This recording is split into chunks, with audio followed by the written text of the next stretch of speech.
What's going on, everybody? Assalamu alaikum wa rahmatullahi wa barakatuh. Ramadan Mubarak to all the Muslim brothers and sisters across the world. Dropping this video to talk a little bit about the Evo. So, give you guys some timeline, see what happened here. So, moved to Cincinnati back in 2024, March. Evo was running pretty good, pretty much. April, I get an engine light for lean condition, and my fuel level sensor stopped working. So now I drove the car for a few months, guesstimating my fuel. Obviously, I never ran out of fuel because I kind of know how much the car kind of gives me per gallon, so I was able to keep track of that. Fast forward to July 2024. I take the Evo to the Myers gas station in Middletown, and I pump E85 in it. Filled it up. It was an empty tank. I knew it was almost empty, so I put a full tank, and I'm only 2 miles down the road where I stay.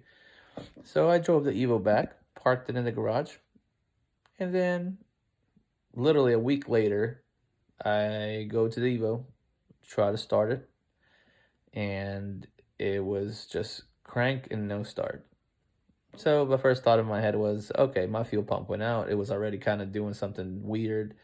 My fuel pump was already making, the cranking noise, like it was weakness from the fuel pump, maybe because I'm using E85 so much and the weather changed possibly. So it was already a thing that I wanted to switch the fuel pump anyway. So start looking up some Evo shops nearby, recommendations, and I got recommended into a shop. Not gonna say any names.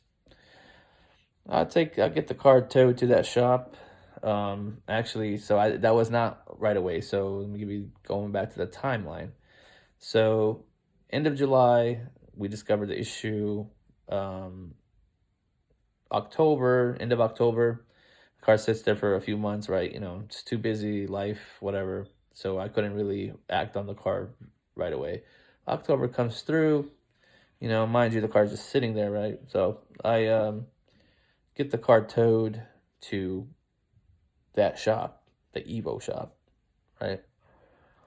Get it towed to the Evo shop, and of course, I ordered the fuel pump. I ordered everything I needed from Map Performance. Shout out to Map Performance.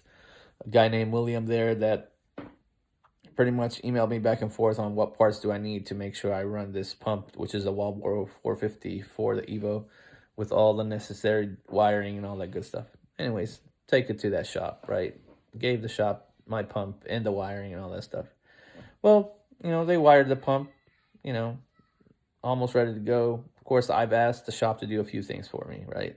I knew the gas that I pumped was not good gas. It was bad E85. I needed it extracted out. I gave them my 2 empty jugs to make sure they extracted it, and I'll take the fuel and I'll dispose the fuel myself properly. I just wanted them to make sure that they install a fuel pump, and there's a new fuel line that I needed with the filter that goes in the front where, the fuel line that goes to the motor, the fuel feed line. So I asked them to make sure they do that too.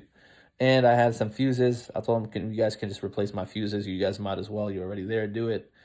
So anyways, they just replaced the fuel pump, right?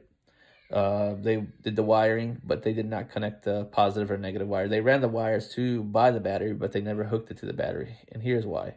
Well, once they hooked up the pump, they went to crank the car, and the car sounded like low compression. Okay, so they did a compression test on the car, and the car had compression 70, 0, 130, 130.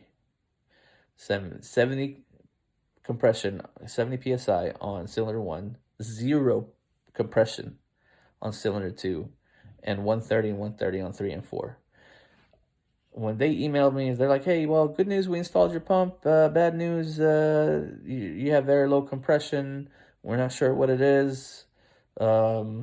And I asked them, well, can you guys do a leak down test and let me know what it is? They do a leak down test, and they just tell me the same information. They didn't tell me what it is. They just did a leak down test and said, hey, this is what the problem with the, you're probably going to need we're going to have to tear down the block and find out what the problem is, or cheaper just to put another block in it. So the cheaper solution was to put a $6,000 block plus $3,000 in labor, which is $9,000. That was a cheaper solution. And the other solution was to, tear it apart, find out what it is, and rebuild it. So apparently that was more costly, right? Okay. So I'm like, yeah, well, I'm not, in any position to do any of that right now. So just go ahead, buckle up my car, button it up, and I'll have it arranged and picked up. We're like, okay, cool. So $300 for installing the fuel pump, paid them that, and moved on. No fuel extraction, none of that. None of the other stuff was done because we just stopped. That's where we stopped at. That's where the shop said it's just the motor is just seized up, whatever. Anyways, I picked the car up, take it back, and I was pretty upset. I'm like, man, I just went there for a fuel pump and this happens, and they pretty much had no other like this is an Evo shop. You would think they might know a few tricks or kind of figure it out like real quick and see what it is, but anyways, nevertheless, we move on. Then I hit up my tuner in Houston. I'm like, hey man, this happened to my car. He told me kind of what to do. I just was very skeptical about doing this.